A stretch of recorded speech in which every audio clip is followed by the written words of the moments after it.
Hello everyone, कैसे हैं आप सब। आइए वीडियो को स्टार्ट करते हैं। आज फिर इस लेक्चर में आपको हम नंबर सिस्टम की थ्योरी पर बेस्ड ही क्वेश्चन लाए हुए हैं। ठीक है, केवल 8 क्वेश्चन हैं। 10 से 12 मिनट की ये वीडियो जाएगी। ध्यान से देखना, बहुत ही अच्छे और शानदार क्वेश्चन हैं। ठीक है, इन क्वेश्चंस को आप समझ करके अपने थ्योरी के जो कॉन्सेप्ट उसको मजबूत कर सकते हो। आइए तो वीडियो को स्टार्ट करते हैं। स्टार्ट करने से पहले हमारी आपसे रिक्वेस्ट है, अगर आप चैनल पर नए हो तो सबसे पहले चैनल को सब्सक्राइब कर दो, साथ में बेल आइकन भी प्रेस कर दो, जिससे कि नए वीडियो का नोटिफिकेशन आप तक सबसे पहले पहुंच सके। आइए वीडियो को स्टार्ट करते हैं। क्वेश्चन को पढ़ते हैं सबसे पहले। देखिए, which one of the following statement is not correct, अर्थात निम्नलिखित में से कौन सा कथन सही नहीं है। सही नहीं है अर्थात 3 सही होंगे। तो पहला statement, the difference of two prime numbers both greater than 2 is divisible by 2, अर्थात 2 से बढ़ी दो अभाज्य संख्याओं का जो अंतर है वो हमेशा 2 से विभाज्य होता है। तो ये बात बिल्कुल ही सही है। अब क्यों सही है? क्योंकि 2 से बड़ी जितने भी नंबर्स है ना प्राइम, वो सारे ऑड होते हैं और ऑड नंबर का जो डिफरेंस है वो इवन होगा। तो इसलिए ये संख्या, ये वाला स्टेटमेंट कैसा सही है। दूसरा, for two different integers m and n, a prime number p, if p divides the product m into n, then p divides either m or n। देखिए, दो नंबर m और n हैं। अब ये m और n के product को p divide कर रहा है। अगर m और n के प्रोडक्ट को p डिवाइड कर रहा है तो डेफिनेटली कहीं ना कहीं इनके प्रोडक्ट का कोई ना कोई जो फैक्टर है वो इसका क्या होगा, फैक्टर होगा। ठीक है, मल्टीपल होगा। ठीक है जी। तो ये वाली संख्या p इन दोनों में से किसी न किसी एक को डिवाइड 100% करेगी। अगर ये प्रोडक्ट को डिवाइड कर रही है तो कहीं ना कहीं ये p भी किसी न किसी एक को डिवाइड 100% करेगा। तो ये वाला स्टेटमेंट भी कैसा है, सही है। See, if a number is of the form 6n-1 then it is a prime number. देखिए, ये एक इंपॉर्टेंट पॉइंट को समझना आप ध्यान से। 6n-1 क्या बोला? 6n-1 क्या बोला? 6n-1। जितने भी प्राइम नंबर्स होते हैं ना वो 6n-1 फॉर्मेट के होते हैं, बट जरूरी नहीं है कि जो नंबर इस फॉर्मेट का वो प्राइम हो। उल्टी बात सही नहीं है। सभी प्राइम नंबर्स जो कि 2 और 3 को छोड़ दो, सभी प्राइम नंबर्स इस फॉर्मेट के होते हैं, बट सभी जरूरी नहीं है कि इस फॉर्मेट के सभी नंबर कैसे हों, आपकी प्राइम ही हों। तो ये वाली बात कैसी है, गलत है। अब ये गलत अगर ये बात है तो यही हमारा क्या हो जाएगा, उत्तर हो जाएगा। चौथा स्टेटमेंट, 3 अभाज्य संख्याओं का केवल एक ही ऐसा समुच्चय है जिसमें 2 का अंतर है। हाँ बिल्कुल, कल ये वाली बात बोली थी कि केवल इस ब्रह्मांड में 3 संख्याएं ऐसी हैं, 3, 5, 7, जो कि क्रमागत हैं, 2 का गैप है, विषम हैं और अभाज्य हैं। ठीक है, विषम अभाज्य क्रमागत संख्याओं का केवल एक जोड़ा ऐसा है जिनमें 2 का अंतर है। तो ये वाली स्टेटमेंट भी कैसी है, सही है। Is it clear? ठीक है, नेक्स्ट क्वेश्चन देखिए, ये बहुत ही शानदार क्वेश्चन है। इस क्वेश्चन को करने के लिए आपको 2 डिजिट के सारे प्राइम नंबर्स याद होने चाहिए। अगर 2 डिजिट की प्राइम नंबर नहीं याद है ना तो ये प्रश्न आप नहीं कर पाओगे। देखिए, इसको पहले समझो अच्छे से। A B is a 2 digit prime number where A is not equal to B. A B एक 2 अंक की अभाज्य संख्या है जहां पे ए बी के बराबर नहीं है। If digits are reversed, new number B is also prime number. अगर इस 2 अंक की संख्या को हम क्या करें, परिवर्तित कर दें, यानी बीए कर दें, क्या कर दें, बीए कर दें, तो वो नंबर भी प्राइम हो जाता है। तो बताना ये है कि ऐसी संख्याओं के जो योग है वो क्या होगा। तो देखो, सबसे पहले हम इस बात को पता करते हैं कि ऐसे कितनी दो अंकों की संख्याएं हैं जो प्राइम हैं और उनको रिवर्स करने पर भी वो प्राइम ही होती हैं। ठीक है, तो सबसे पहले तो अपन करते क्या है, 2 अंक की सभी अभाज्य संख्याओं को लिखते हैं। तो भैया सबसे पहली संख्या कौन सी है, 11, फिर क्या है 13, फिर 17, 19, 23, 24, 25, 26, 27, 28, 29, 30, 31, 32 नहीं है, 33, 34, 35, 36, 37, ठीक है। 38 नहीं, 39, 40, 41, 43, 44 नहीं, 45, 46, 47, ठीक है, 47, 48, 49, 50, 51, 52, 53, 54, 55, 56, 57, 58, 59, 60 नहीं है, 61, 62, 63, 64, 65, 66, 67, 68, 69, 70, 71, 72 नहीं, 73, 74, 75, 76, 77, 78, 79, 80 नहीं, 81 नहीं, 82, 83, 84, 85, 86, 87, 88, 89, 90 नहीं, 91, 92, 93, 94, 95, 96, 97, 98, 99, 100, ठीक है जी। ये वो दो अंक की संख्याएं हैं जो कैसी हैं, अभाज्य हैं। अब प्रश्न ये है कि उनको रिवर्स करने पर भी अभाज्य होनी चाहिए। तो देखो ये वाला पेयर तो नहीं हो सकता है क्योंकि ये ए बी के बराबर है। दूसरा 13 का उल्टा करो 31, तो हाँ एक पॉसिबिलिटी है। 17 का उल्टा करो 71, तो ये भी पॉसिबल है। 91 नहीं होगा, 91 कट जाएगा। 23 का रिवर्स करो 32, ये भी नहीं होगा। 92, 29 का उल्टा 92, ये भी नहीं होगा। 31, 30, हाँ ये पॉसिबल है ये। 37, 73, ये भी है। 41 का रिवर्स कर दो 14, तो ये नहीं है। 34 नहीं है, 74 नहीं है, 35 नहीं है, 15 का 95 नहीं है, 16 नहीं है, 76 नहीं है, 17, हाँ ये पॉसिबल है, ये भी पॉसिबल है। 97 और 79, हाँ जी ये पॉसिबल है। ये नहीं है, ये नहीं, ये पॉसिबल है। तो कितनी संख्या मिली, 1 2 3 4 5 6 7 8। इन संख्याओं को क्या कर देना है, जोड़ देना। क्या कर देना है, जोड़ देना है। इज इट क्लियर भैया? इन 8 संख्याओं को क्या करेंगे, जोड़ देंगे, ठीक है जी।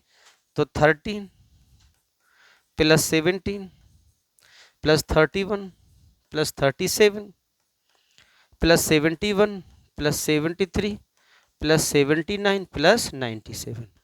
Is it clear? तो इन चारों संख्याओं को आप क्या करेंगे, 8 संख्याओं को क्या करेंगे, जोड़ देंगे। तो इसका जो जोड़ है वही उसने पूछा था कि ऐसी संख्याओं का योग कितना होगा। क्लियर है? तो इस संख्या का योग इन सबको जोड़ दो तो आपको इसका आंसर जो मिलेगा वो मिलेगा 418। कितना मिलेगा, 418। कौन सा ऑप्शन, चौथा जो है ऑप्शन करेक्ट हो जाएगा। ठीक है जी। क्या ये वाली बात वही समझ में आई आपको? क्लियर है? ठीक है जी। अब चलते हैं नेक्स्ट क्वेश्चन की तरफ। देखिए क्वेश्चन नंबर 13। ये क्वेश्चन आप विद इन सेकंड कर सकते हैं। कंडीशन ये है कि आपको प्राइम नंबर्स याद होने चाहिए। क्या होने चाहिए आपको, प्राइम नंबर्स याद होने चाहिए। ठीक है, देखो प्रश्न क्या है, if m is the number of prime numbers between 0 and 50। m क्या है, m क्या है, 0 से 50 के बीच की प्राइम संख्याओं की संख्या है। ठीक है, कौन है, m। और n क्या है, 50 से 100 के बीच की अभाज्य संख्याओं की संख्या है ना। क्या है, m और n क्या है, अभाज्य संख्याओं की संख्या है। ठीक है, तो देखो 0 से 50 तक कितनी संख्याएं होती हैं, कुल 15 होती हैं। और 50 से 100 कितनी होती हैं, 10 होती हैं। अब उसने कहा दोनों का अंतर, तो इन दोनों का डिफरेंस कितना हो जाएगा, 5 हो जाएगा। तो क्या ऑप्शन हमारा जो बी ऑप्शन जो है वो क्या हो जाएगा, करेक्ट हो जाएगा। कौन सा ऑप्शन, बी ऑप्शन जो है हमारा क्या हो जाएगा, करेक्ट हो जाएगा। Is it clear? ठीक है जी। नेक्स्ट क्वेश्चन देखिए, 3 नंबर्स विच आर को प्राइम टू ईच अदर। 3 संख्या ऐसी हैं जो सह अभाज्य हैं, such that product of first 2 digit, पहली 2 अभाज्य संख्याओं का जो गुणा है वो 286 है। ठीक है, और अंतिम 2 संख्याओं का जो गुणा है वो कितना है, 770 है। कितना है, 770 है। तो अपन क्या करते हैं, 3 संख्याओं को ए बी और सी मान लेते। क्या मान लेते, ए बी और सी। अब ये तीनों संख्याएं कैसी हैं भैया, को प्राइम है। कैसी हैं, को प्राइम, मतलब सह अभाज्य हैं। अगर सह अभाज्य हैं तो इनका कोई भी बांसा जो है वो एक ही होगा। क्या होगा, कोई कॉमन फैक्टर्स में नहीं होगा एक के अलावा, है ना। तो अब भैया a इंटू बी कितना दिया आपको, 286 दिया, है ना। और b इंटू सी कितना दिया, 770 दिया। अब पहली वाली से दूसरी को डिवाइड कर दो या दूसरी वाली से पहली को डिवाइड कर दो, ये पहला समीकरण ये दूसरा। तो आइए जब डिवाइड करो तो b से b क्या हो जाए कैंसिल, तो a अपॉन सी क्या आ जाएगा 286 डिवाइडेड बाय कितना 770। बस समझ कितना 286 बटे कितना 770। क्या भैया ये वाली बात क्लियर है? अब इसको आप क्या करो काट दो, क्या करो अब ये किससे कट रहा है भैया 13 दूनी 26, 13 दूनी 26 ऊपर से 13 से तो कट रहा है ऊपर वाला नीचे वाला 13 पन्ना 65, 13 पन्ना 65 कितने बच्चे 13 से नहीं कट रहा ये, चलो पहले 2 से काट दो इसको है ना, 2 कम 2 2 चौके 8 2 तिया 6 2 तिया 6 2 अट्ठे 16 2 पंचे 10 5 3 8 8 16 अभी 3 से नहीं कट रहा ये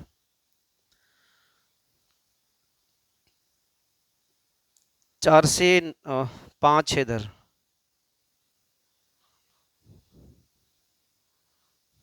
4 1 5 3 8 नहीं कट रहा है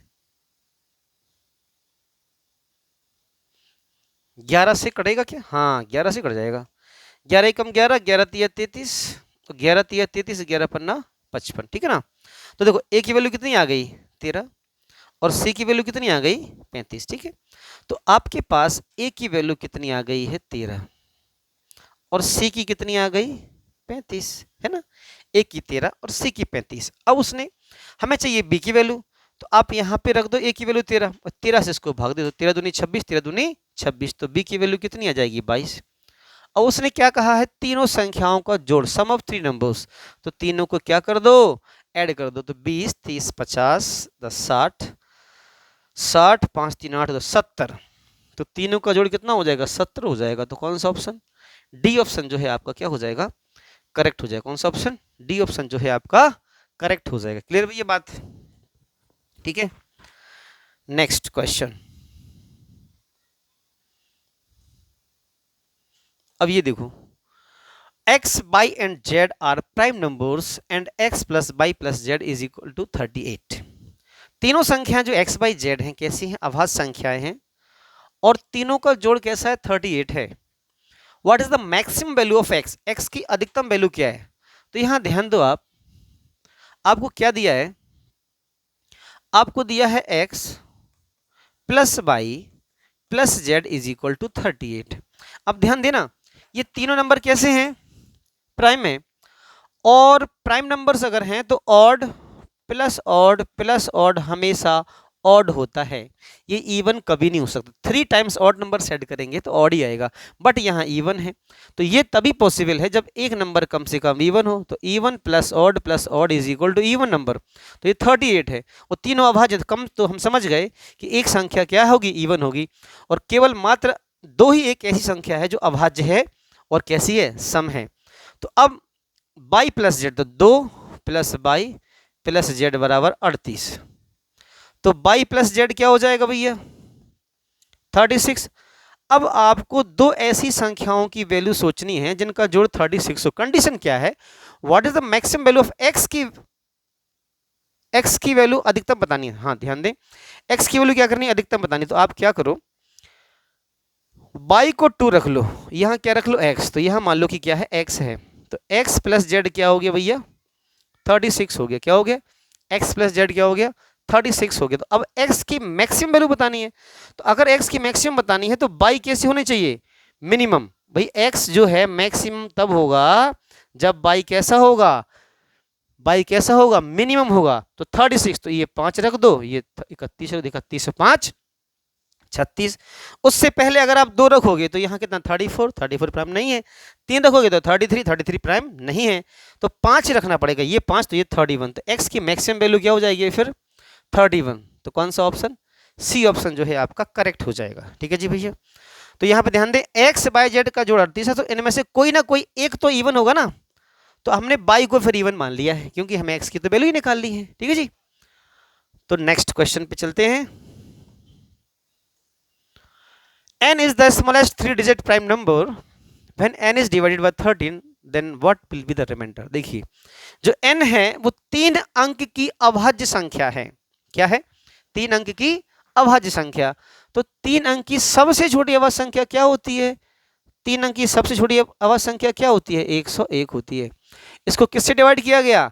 इसको 13 से डिवाइड किया गया, तो 13 से डिवाइड कर दो। ठीक है जी, तो 13 13 78, 13 7 91, 13 8 104। ठीक है जी, तो शेषफल क्या होगा? शेषफल क्या होगा? तो 13 से इसको भाग दीजिए भैया 101 को, तो कितना आ रहा है रिमाइंडर? 13 7 91, 10 आएगा रिमाइंडर। कितना आएगा? 10 आएगा रिमाइंडर। 10 आंसर होगा भैया। ऑप्शन में 10 नहीं है, इसको 10 बना लो आप। ठीक है जी, A option. Options by mistake गलत टाइप हो गए। इसका आंसर क्या आएगा? 10 आएगा। 13 7 91, 101 में से 91 कितने बचे? 10 बचे। तो क्या आंसर 10 जो है आपका रिमाइंडर हो जाएगा। क्लियर है? ये ऑप्शन पहले वाले क्वेश्चन के इसमें आ गए हैं।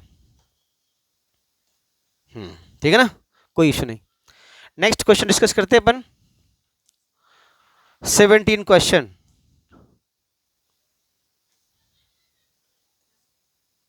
ठीक है, देखो, in 4 consecutive prime numbers that are in ascending order, the product of first 3 is 385 and that of last 3 is 1001.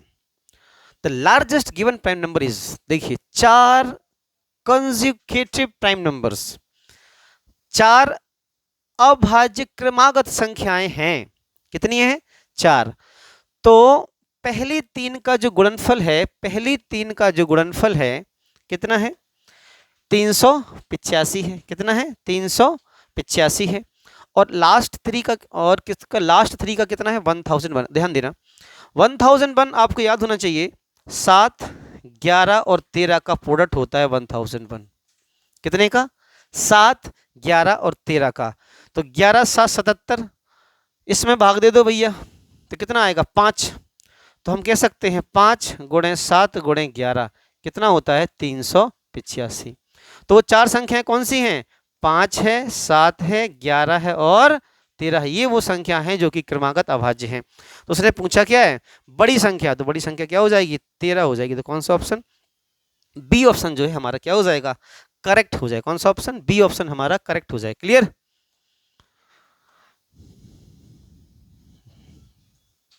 Next question, यहां देखो, इसमें क्या बोला?